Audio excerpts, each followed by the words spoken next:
बिल्किस बानो प्रकरण देशभरातील काही अशा प्रकरणांपैकी एक ज्यामुळे न्यायव्यवस्थेवर आणि महिलांच्या सुरक्षेवर प्रश्नचिन्ह निर्माण झालं। एका गर्भवतीवर सामूहिक अत्याचार झाल्याच्या या प्रकरणात 11 दोषींना सोडण्यात येतं। त्यांचं जंगी स्वागत होतं। या निर्णयाविरुद्ध पीडितेचं कुटुंब पुन्हा सुप्रीम कोर्टात जातं आणि त्यानंतर आता 11 जणांना पुन्हा तुरुंगात जावं लागणार आहे। त्यामुळे बिल्किस बानो प्रकरण नेमकं काय आहे, आतापर्यंत काय काय घडलं आणि प्रकरणातील दोषींना कुठल्या आधारावर सोडण्यात आलं होतं, संपूर्ण प्रकरण जाणून घेऊया व्हिडिओच्या माध्यमातून। पण त्याआधी सकाळचं YouTube चॅनल सबस्क्राइब केलं नसेल तर ते आधी करा आणि पुढच्या व्हिडिओचे नोटिफिकेशन्स मिळवण्यासाठी बेल आयकॉन प्रेस करायला मात्र विसरू नका। नमस्कार, मी अक्षता, सकाळमध्ये तुम्हा सर्वांचं स्वागत। 27 फेब्रुवारी 2002 रोजी साबरमती एक्सप्रेसमध्ये गोध्रा स्टेशन जवळ आग लावण्यात आली। या घटनेत अयोध्येहून परतणाऱ्या 59 भाविकांचा मृत्यू झाला। या घटनेनंतर गुजरातमध्ये दंगल पेटली। या दंगलीतल्या झळा 3 मार्च 2002 रोजी बिल्किस बानो यांच्या कुटुंबापर्यंत देखील पोहोचल्या। त्यावेळी बिल्किस बानो या 21 वर्षाच्या होत्या आणि त्यांच्या कुटुंबात त्यांची 3 वर्षांच्या मुलीसह 15 सदस्य देखील होते। चार्जशीटनुसार बिल्किस बानो यांच्या कुटुंबावर वेगवेगळी शस्त्र असलेल्या 20 ते 30 लोकांनी हल्ला केला। त्यामध्ये दोषी सिद्ध असलेले 11 लोक देखील होते। दंगलखोरांनी बिल्किस बानो, त्यांची आई आणि कुटुंबातील इतर 3 महिलांवर अत्याचार केले। सर्वांना बेदम मारहाण केली। या हल्ल्यात कुटुंबातील 17 पैकी 7 जणांचा मृत्यू झाला। 6 बेपत्ता झाले। फक्त 3 लोक बचावले। यामध्ये बिल्किस बानो, त्यांच्या कुटुंबातील एक पुरुष आणि एक 3 वर्षाच्या मुलीचा समावेश होता। या घटनेवेळी बिल्किस बानो 5 महिन्यांच्या गर्भवती होत्या। या अत्याचारानंतर बिल्किस बानो या 3 तास बेशुद्ध होत्या। घटनेनंतर बिल्किस बानो यांनी लिमखेडा पोलीस ठाणे गाठलं। तिथे तक्रार दाखल केली।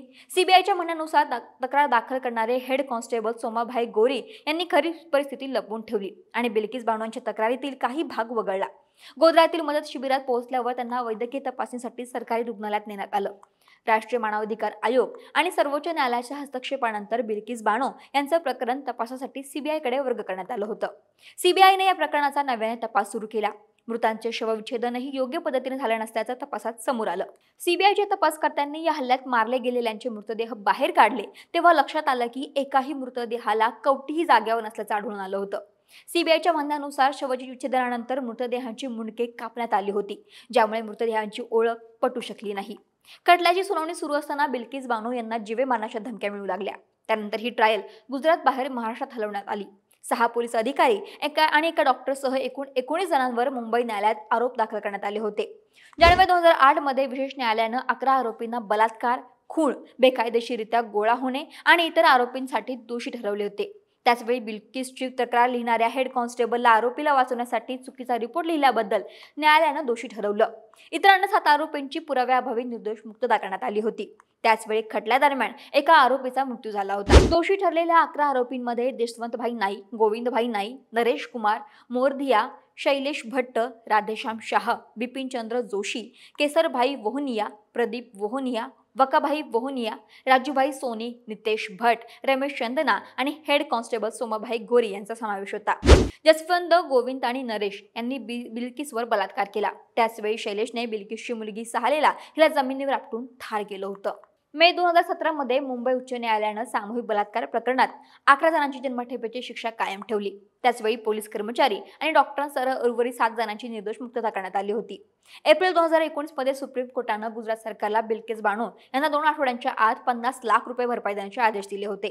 11 दोषींपैकी एक राधेश्याम शाह याने शिक्षा माफीसाठी सर्वोच्च न्यायालयात याचिका दाखल केली होती। न्यायालयानं गुजरात सरकारला याचिकेवर निर्णय घेण्यास सांगितलं। यानंतर गुजरात सरकारने एक समिती स्थापन केली होती। या समितीने माफीचा अर्ज स्वीकारला। यानंतर या 11 दोषींना सोडण्यात आलं होतं। घटनेच्या कलम 72 आणि 161 नुसार राष्ट्रपती आणि राज्यपाल यांना न्यायालयाने दोषी ठरवलेल्या दोषींची शिक्षा कमी करण्याचा, माफ करण्याचा आणि स्थगित करण्याचा अधिकार आहे। कैदी हे राज्याचा विषय आहेत, म्हणून राज्य सरकारांना फौजदारी प्रक्रिया संहिता म्हणजे सीआरपीसीच्या कलम 432 नुसार शिक्षा माफ करण्याचा अधिकार आहे। मात्र सीआरपीसीचे कलम 433A देखील राज्य सरकारवर काही निर्बंध लादते। उदाहरणार्थ मृत्यूदंड किंवा जन्मठेपेची शिक्षा झालेल्या दोषीला किमान 14 वर्षाचा कारावास पूर्ण होईपर्यंत तुरुंगातून सोडता येत नाही। शिक्षा माफीसाठी याचिका दाखल करणारा राधेश्याम हा 15 वर्ष 4 महिने तुरुंगात होता। सरकारच्या या आदेशाला बिल्किसने सर्वोच्च न्यायालयात आव्हान दिलं। सरकारच्या आदेशाला इतर कोणत्याही सरकारी आदेशाप्रमाणे आव्हान दिलं जाऊ शकतं। यावर सुनावणी करताना सर्वोच्च न्यायालयानं सर्व 11 दोषींना दिलेली माफी रद्द केली। यावेळी सुप्रीम कोर्टानं म्हटलं की शिक्षा गुन्हे रोखण्यासाठी दिली जाते। पीडितेला होत असलेला त्रास देखील आपण विचार करायला हवा। अशा प्रकारे सुप्रीम कोर्टानं गुजरात सरकारला मोठा दणका दिला। आता या बिल्किस बानो प्रकरणातील 11 जण पुन्हा तुरुंगात जाणार असल्याचं बोललं जातंय. महाराष्ट्रातील सर्व बातम्यांचे विश्वासार्ह व्यासपीठ.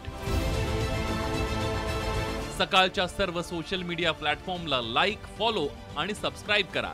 तसंच सर्व नोटिफिकेशनसाठी बेल आयकॉन प्रेस करायला विसरू नका.